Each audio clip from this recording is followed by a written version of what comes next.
Okay, welcome by this new video. I will try to explain how you can connect the ESTA connector into your PC.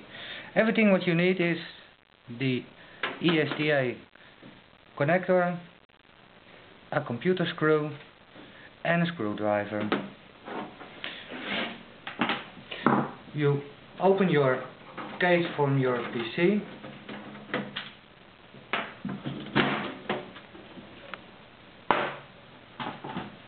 On the back side of your PC you will have some brackets. You need to remove one of them. Now you can put in the ESTA connector.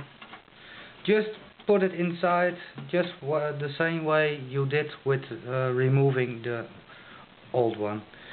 You need to put in there a screw, else it will be loose and it's not functioning then.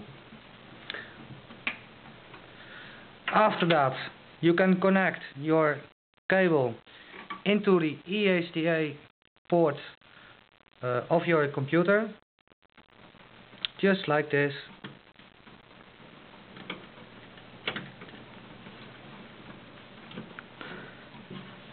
And now your connector is working. You can close your PC again and just connect your cables again and start up your computer.